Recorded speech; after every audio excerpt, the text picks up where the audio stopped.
All right, Coach, you spent a lot of time in that Patriots organization. What did last night tell you about the quarterback competition between Cam and Mac? Well, the first thing that always amazes me is that reporters continue to ask Bill questions thinking that he's going to give them some insight on how a player played, and they get the same answer for 20 straight years, but they still go. So that's funny. But watching last night, you got to put it into a context. There's no game planning on either side, so it's about as basic as you're going to get. So it's hard to evaluate where the player is in that context. But that being said, a lot of times rookie quarterbacks go in, they almost look like they're over caffeinated. They hurry things up. There's procedural errors. They're making poor decisions. They look skittish, and he didn't. He looked calm. He looked like he had good control of what they were doing. I thought that the most telling thing was the no huddle or the hurry up offense that they went with at the start of the second half, and the way he operated that. I'd say the other thing is he's the favorite. He's the fan favorite. You felt it when he went in. You heard the crowd roar, and I think Cam is remarkably calm considering that, because even though it's Bill Belichick and it's the Patriots, when you have a first-round draft pick and he's having some level of success, there's going to be a significant amount of pressure to play him. And if he continues to perform at a high level or a level that you think, okay, we got a shot with this guy early, then I could see him playing really early this year. You know what? Listen, this is a difficult debate for me when you have someone who was in the room with Bill Belichick. But, Coach, I say I throw down my expert's hat and say if Bill Belichick is looking at Mac Jones to be the starter of this team, my takeaway from last night was Cam Newton taking two series and getting out of the game says to me that Cam is the undisputed leader and starter for this team. I'll defer that to you and ask you your opinion on that, because from everything that I can gather from my time in the league, if you're getting a young guy 5 series, one, you're not concerned about him getting injured, for one. For two, you're trying to get as much film on him as you can possibly get before you get to basically the regular season, where you're not going to have the opportunity to get him that many reps in volume. Maybe I'm wrong, but that was what I took away from last night, Coach. No, you're definitely right. Cam is the starter. There's no doubt that's the intention going into the season. But there's going to be a very short leash, and Bill has no fear about making changes with any position, and especially the quarterback position. I mean, this is the guy who moved on from Bernie Kosar in Cleveland, and then essentially Tom Brady in New England. So if Mac Jones goes out and shows that he is proficient, shows that he's got a chance to operate at a high level early, I think if Cam doesn't play at a high level, he's going to have a much shorter leash than maybe some other starters that are in that position now. Mm. Yeah, I agree, Coach. I think the way that Mac looked last night, I think the reception that he got from the New England Patriots fans as soon as he came out shows just how excited they are about him up there. And Cam is not going to have a really long runway if he doesn't play well. The pressure is going to turn up really quickly. Now, you know Belichick well. I would assume he's not the kind of guy that cares if the media or fans are pressuring him or want him to do something. He's going to do things his way. But Mac looked very poised for a rookie in a Belichick-run team in the situation that he's in. I thought he played with a lot of confidence. I didn't see anything spectacular from him. I didn't see anything out of character from him from what we've seen from his college days.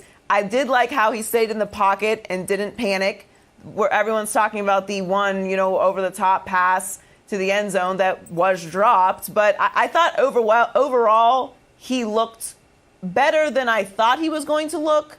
But then he also played consistently. So it was a good overall night for him. Nothing to overreact to if you're not a New England Patriots fan. If you're a Patriots fan, you're out of your mind this morning. You love it. But the rest of us, I think, can sit back and say he looked good for a rookie. They didn't throw too much at him. He wasn't going up against too much.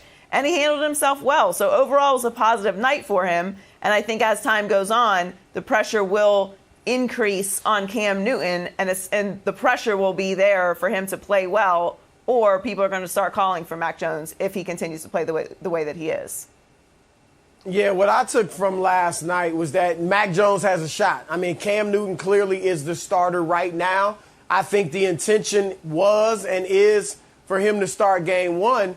But if the rookie keeps playing well, then I think he could end up being the starter sooner rather than later, maybe even for game one. Because as you mentioned, Coach, Belichick has no problems doing what he wants to do and what he thinks is best for the team. You mentioned Kosar and Tom Brady. And remember, he moved on from Drew Bledsoe, who was a Pro Bowler at that time when he stuck with Brady in Brady's second year. So I think if I'm a Patriots fan, they clearly want Mac Jones in already.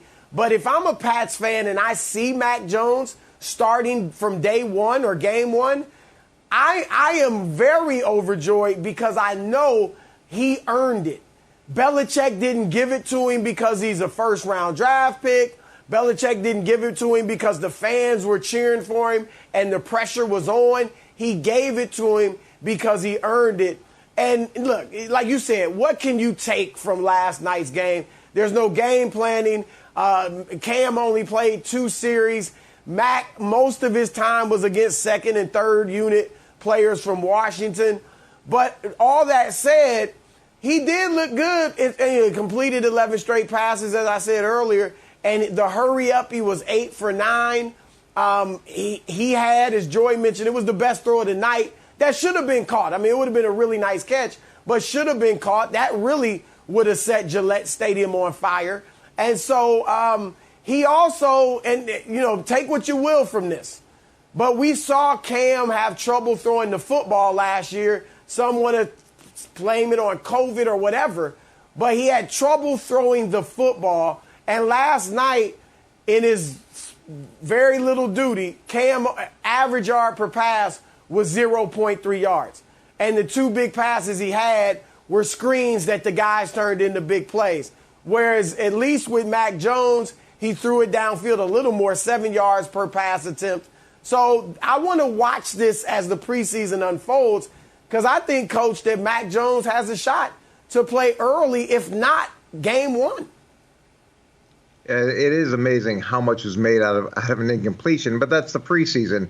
He threw a nice ball, it was incomplete, but everybody's talking about that.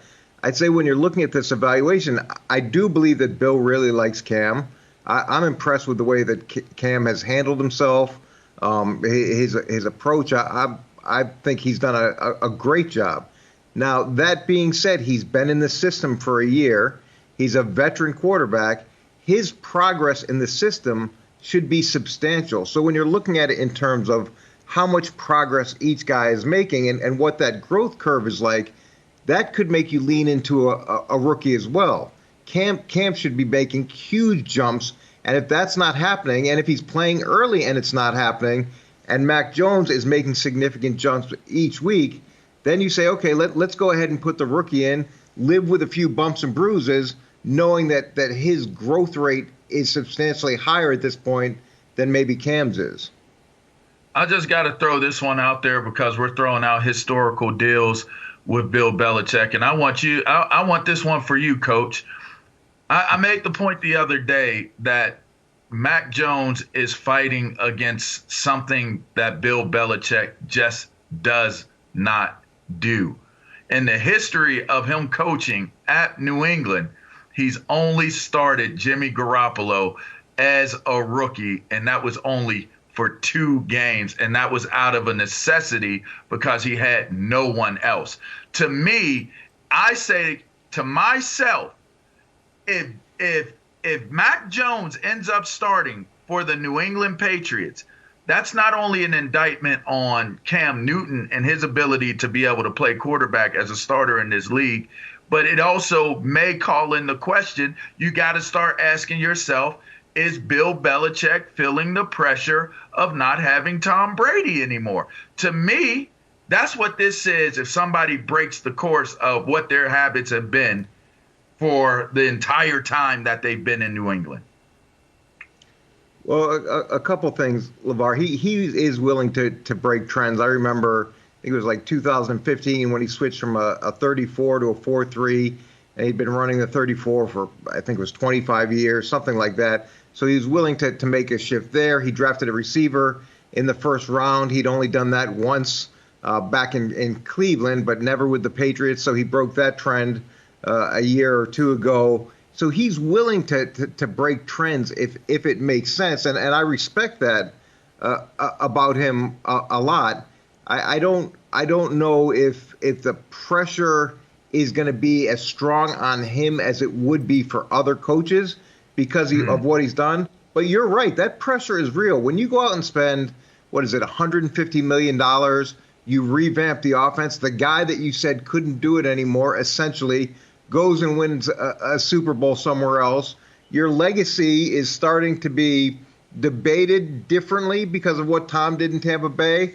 I would think that as successful as he's been, that pressure is real. And from an ownership perspective, they're going to want to see their rookie first-round draft pick quarterback play if things aren't going well with Cam, because they watched Cam for a year, and they're going to expect progress from him as well.